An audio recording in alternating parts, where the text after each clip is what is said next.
and said, "Tonight's very special. My daughter Serena is now engaged to Mr. Chase. Such a delightful match. I couldn't have asked for a better son-in-law." Everyone turned and smiled at Serena and raised their glasses. The man sitting across from her looked at Mr. Chase and back to Serena. He mimed a small gag, and for a moment Serena really thought he was choking, until he smiled, and his leather shoe rubbed against her ankle. She immediately sat up straight. The man leaned over and spoke to the mare as if nothing had happened at all, but no one spoke to Serena, and she stirred her vegetable soup until it went cold. Occasionally she glanced to the end of the table where Mr. Chase and her father leaned close together and gaily conversed, like lovers. "You must do it for the family," her father had told her again and again to counter her very reasonable objections. "I don't know him. I'm not ready. I'm only 18. "It's what your mother would have expected," her father had said, and this always silenced her. Serena knew very little about her mother, except that she had been quite the beauty, a daughter of one of the wealthiest textile merchants in the city, and Serena's father had loved her very, very much. Her nanny insisted on this point: true love. However, her mother didn't return to the woman she'd been before her marriage: witty, charming, free. Only the birth of Serena had offered her temporary happiness. Throughout the years, Serena had overheard the staff telling new hires the rumors about her mother, how her sadness brewed storms in the Atlantic, and the more she was confined to the home, the more her once gleaming blue eyes turned the color of ashes, the more hair she shed, and the more weight she lost.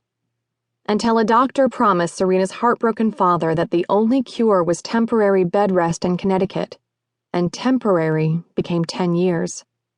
She died in her sleep when Serena was 14. Serena had never been allowed to visit. Her father had promised it would hurt her too much. Wicked hurricanes would brew just for Serena. Her unhappiness would make lightning strike.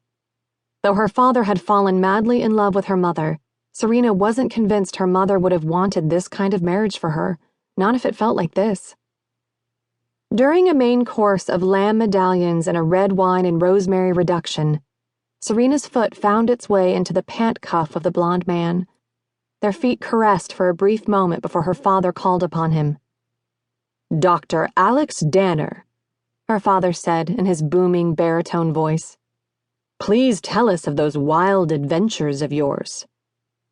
Dr. Alex Danner cleared his throat, smoothed his tie with one hand, and then said, "In Southeast Asia, there are remote islands with the world's oldest rainforests and an amazing range of biodiversity.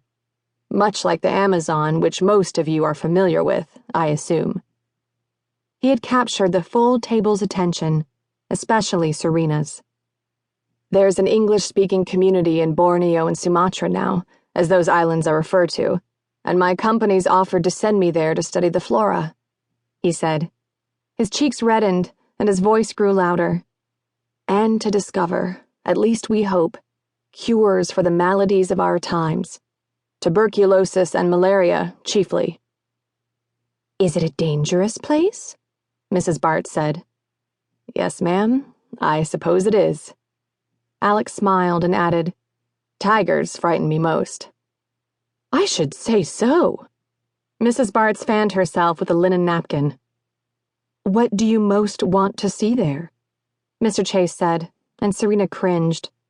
He was the kind of man to ask others about the unknown world without any desire to experience it for himself.